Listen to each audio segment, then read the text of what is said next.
এই কাজটা শিখে রাস্তার মধ্যে একটা ভ্যান গাড়ি নিয়ে, ভ্যান গাড়িতে মোটর না লাগাইলেও চলবে, ঠেলতে ঠেলতে ঠেলতে ঠেলতে লেগ পান নিয়ে যাবেন। লেগ পান নিয়ে এরকম আমাদের মতো করে একটা পিজা সিঙ্গারা বানাবেন। পিজা সিঙ্গারার জন্য আমাদের ডোরটা রেডি করতে হবে। ডোরের রেসিপি আপনাদেরকে পরে দেখাবো। এইভাবে বেলে সস দিয়ে চিজ দিবেন। এটা হলো মজরালা চিজ, ডেনমার্কের, 1200 টাকা কেজি। তারপর এটার মধ্যে আমরা চিকেন দিব। আপনি চাইলে চিকেন, অন্য অন্য টপিংস, ক্যাপসিকাম, মাশরুম এগুলোও দিতে পারেন। আমি দেই নাই, আমি শুধু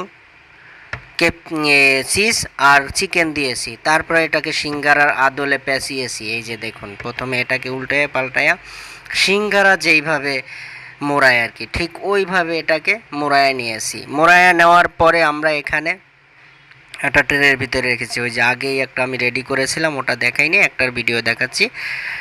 তারপরে এটার উপরে আবার আমরা সস দিব। এটা হচ্ছে চিলি সস, বেস্টের চিলি সস, সুন্দর করে মাখায়া তারপরে এখানে আবার আমরা ডেনমার্কের চিজটা দিব, মজরালা চিজ। তারপরে এটাকে আমরা ভালোভাবে আগুনের মধ্যে, ওভেনের মধ্যে সেকে তারপরে রেডি। এই যে দেখুন, এখন আল্লাহ আমরা এটা খাবো। খাইয়া আপনাদেরকে দেখাচ্ছি কেমন হয়েছে। খুবই মজা হয়েছে। এই জন্যই মজা হয়েছে, এটা পুরোটাই চিকেন আর চিজে ভরপুর ছিল। আপনি এরকম একটা রেসিপি শিখে চৌমাথার মধ্যে দোকান দিয়ে, একটা ভ্যান গাড়ির মধ্যে দোকান দিয়ে তারপরে আপনি প্রতি মাসে 50 থেকে 60 হাজার টাকা ইনকাম করতে পারেন। এখন আপনি দেখুন, চাকরি করবেন নাকি এই কাজ করবেন।